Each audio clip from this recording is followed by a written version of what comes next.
Kampa çıktım. Bir gece yatıp zirve planlıyorum ama şu an 2500 metre irtifa farkı var. Artık daha ne kadar yakınlaşabilirsem ona göre karar vereceğim. Bunu da yolda gördüm. Tatlı tatlı benekleri var. Diğer kardeşim de orada. Nedense burada her yerde at var kardeşim. Her yer at. Bir Kırgız kardeş bizi aldı. Hava olmasaydı bayağı bir bekliyorduk. 15 dakika bekledik. Belki daha fazla. En sonunda kardeş aldı sağ olsun. Şimdi rota başlangıcına gidiyoruz. Sonra gideceğiz. Rota başlangıcına geldim. Sağ olsun arkadaş bizi attı buraya kadar. Şuradan bir yerden rotaya gireceğim. Şu ara vadiden şu dağların hemen şurasında kalan bir göle ulaşmaya çalışacağım. 1500-1600 metre bırakıp irtifa almam lazım. Bir gün içinde 5 saat içinde deneyeceğim ama oldu olmadı. Göle yakın bir yerde kamp atarım. Yarın gölü görürüm. Olmadı göle atarsam zirve deneme şansı olur. Dün şu tepeden şelaleye gittim. Orada da zirveler var. Bugün farklı olsun diye şu zirvelerden birine gitmeye karar verdim. Bilmiyorum nasıl olacak. 2200 metredeyim. Göl söylediğim gibi 3500 metrede. 5 saat 6 saat kamp yüküyle deneyeceğim. Oldu olmadı. O gidebildiğim yerde atarım kampı. Sonra bakarız yarına. Bugünü bugün, yarın düşünürüz. Söylemek istediğim şey sanki buranın 2000'leri daha tatlı başladı. Diğer taraf bu kadar güzel değildi. Ama yine de göreceğiz bakalım. Nehirden 100 metre yükseldim. Görüntü böyle. Vadinin diğer tarafına döndüm. Burası daha güzel. Alma arasına benziyor.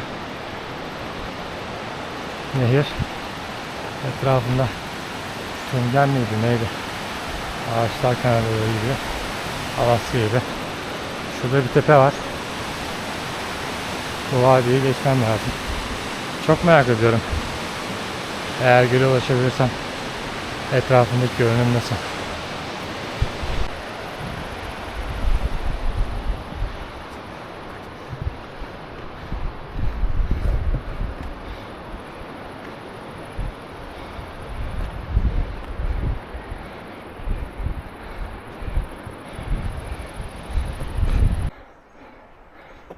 $2,200, $2,300 seviyelerine geldim. Bunu gördüm. Daha ne olduğunu anlamadan kamerayı açtım. Mezarlığa benziyor. Memo. How to read I don't know. Bir tür memorial. Anı.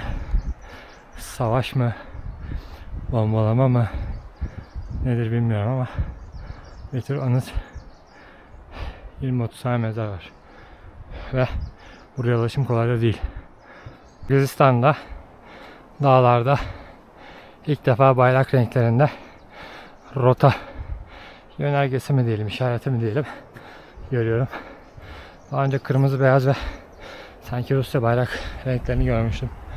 2500'deyim ve bu benim için ilk oldu. 500 metre sonra ormandan çıktım. Gölgenin altında güzeldi ama tekrar gölgeye girer miyim bilmiyorum. Burada böyle bir manzara. Şu ana kadar rotada kimseyle karşılaşmadım. Neredeyse bir saattir yürüyorum. Ayak izi var. Bugüne ait mi değil mi çok belli değil. Belki dün. Bakalım. Devam. Neredeyse 2500 metredeyim. Şu taraftan bulutlar geliyor. Sanırım 2 saate falan yağmur var.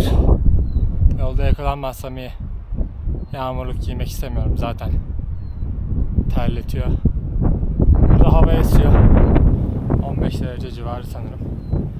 5'e kadar, ikindi 5'te 5'e kadar yetişirsem iyi olacak. Çünkü 5'ten sonra hava iyice soğuyor. 5 derecelere falan düşer. Zirveler çok tatlı görünüyor ama Ben sanırım şöyle vadiden devam edeceğim. Şu arkada kalacak benim zirve. Şu popüler zirve olabilir bilmiyorum ama bir tane elektro zirvesi var çokça dayanan. Haritada detaylı bakmadan bilemeyeceğim. Bakalım, devam.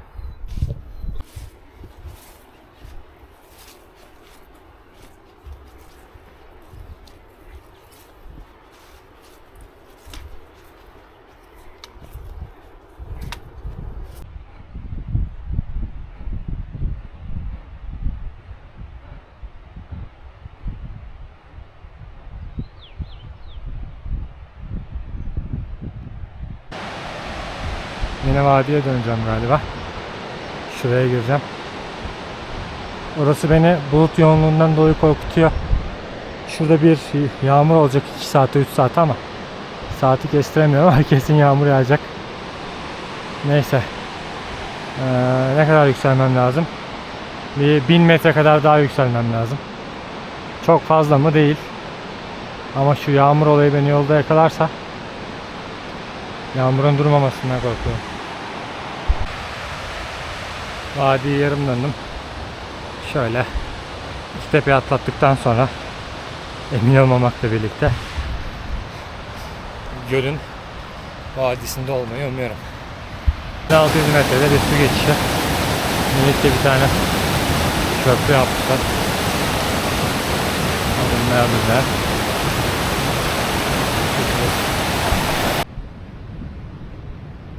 Mehmet abi olsa söylerdi uçtuğunu.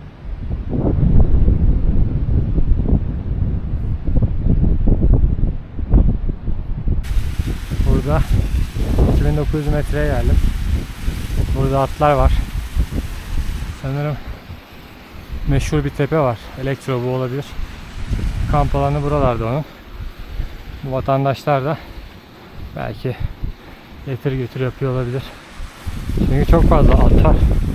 Yakında bir yurt göremiyorum. Belki yükselince biraz yurt varsa yurda görürüm.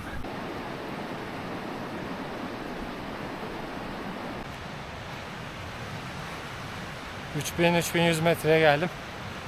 Biraz yoruldum. 3 saattir yürüyorum. Manzara şöyle. Bir tane pik gözüküyor tepe. Şu elektro herhalde. Şu aşıtı aşmam lazım. Yani buradan sallamak gerekirse 3200 olsa 3200'den sonra 3300 seviyelerinde yürüysem göl 300-600'de şu ana kadar 1000 metre irtifa almış durumdayım. 1000 metre irtifa göl için 600 daha gerekiyor. Hatta 500. Bakalım. Şu an 3000 desek bir 500'ümüz temiz var. 5 diye planlamıştım ama saat şu an 3.30-4 arası bir şey. Durmadan gidersem yetişirim ama kamp yüküm var, durmadan gidecek pek bir yüzümde yok gibi. Yağmur yağmadığı takdirde ben 6'ya fitim. 4-6 arası bir yağmur geçişi bekleniyordu. Çok büyük bir şey değildi. Belki yandan sağdan soldan geçmiştir. Bakalım. Devam.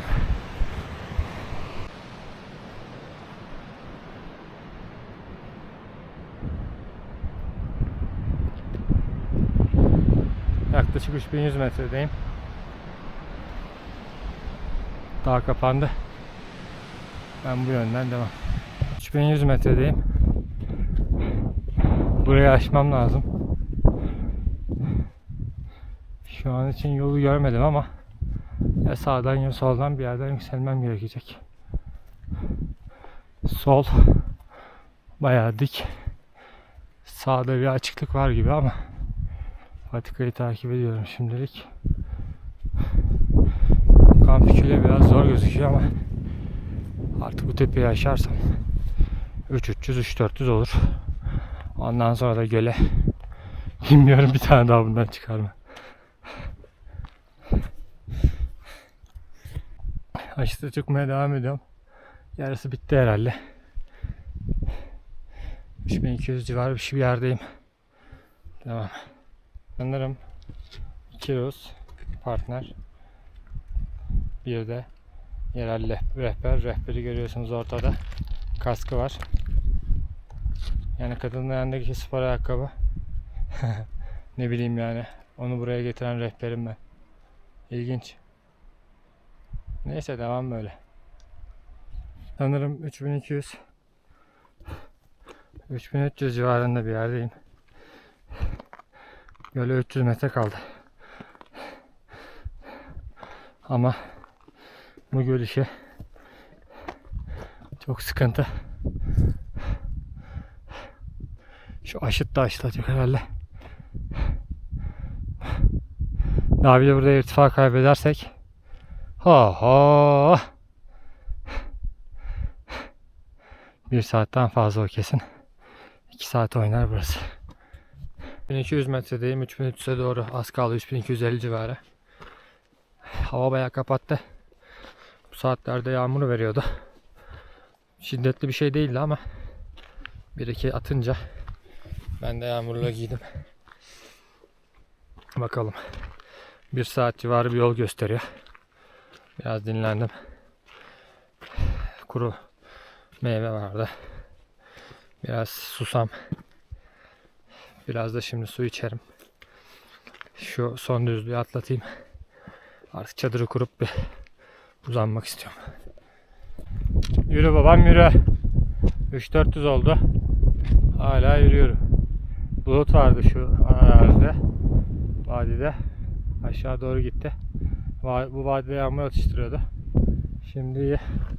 Önümde bir tepe var. 3400'deyim. Beni 3500 yaparsa işim kolay gibi. 3500 metreye geldim.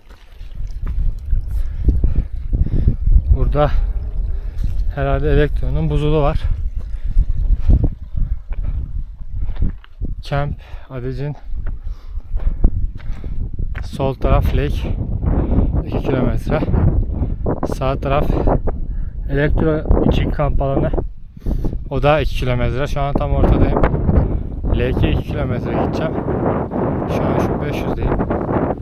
Lake 3600'de görünüyor. Yani 100 metre gibi bir irtifa almamız gerektiği sonucu çıkıyor. Tamam, alalım. Nereden alacağız? Şu tepeyi bir türlü aşmamız lazım. Sanırım arkada bir yerde göl. Ben tekrar buradan patikaya giriyorum. Tepe aşmaya devam. 6 saat oldu. 3500 civarına geldim.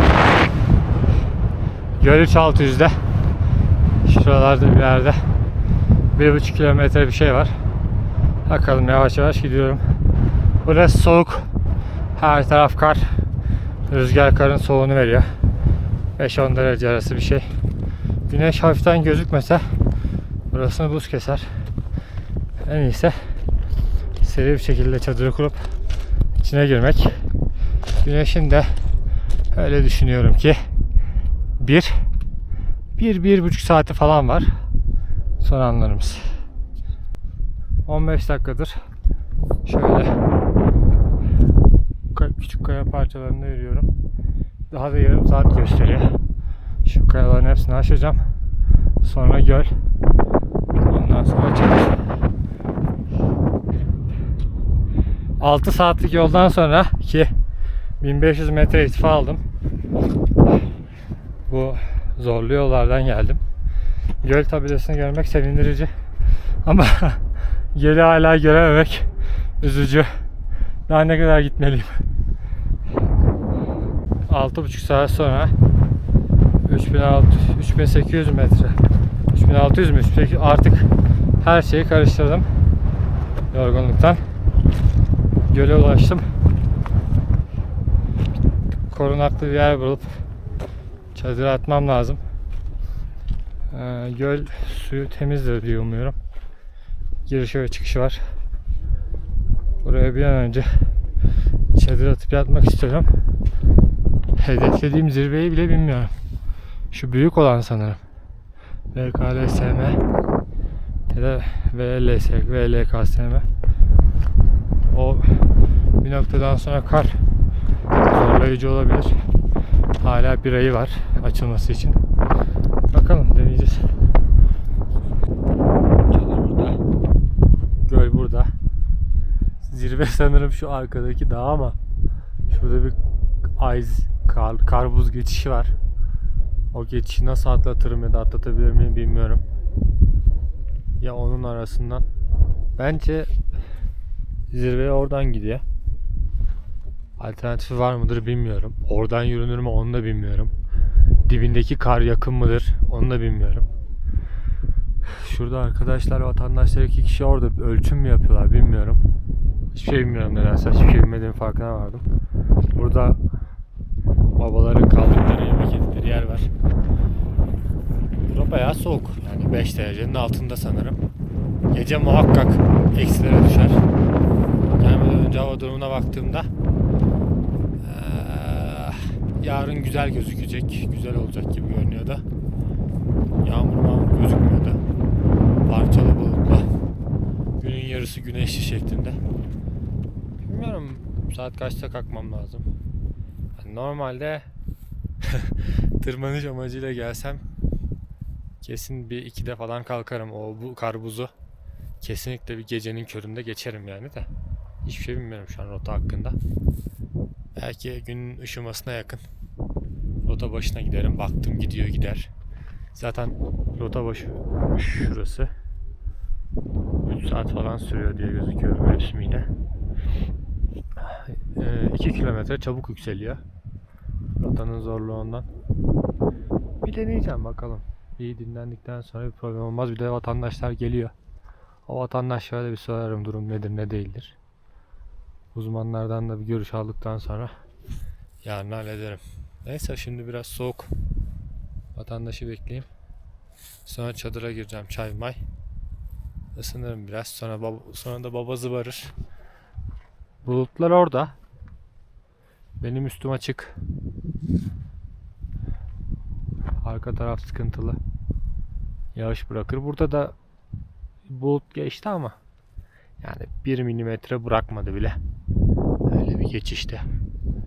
Dayılar gelsin. Dayılara sorayım. Kısmetse yarın görüşürüz.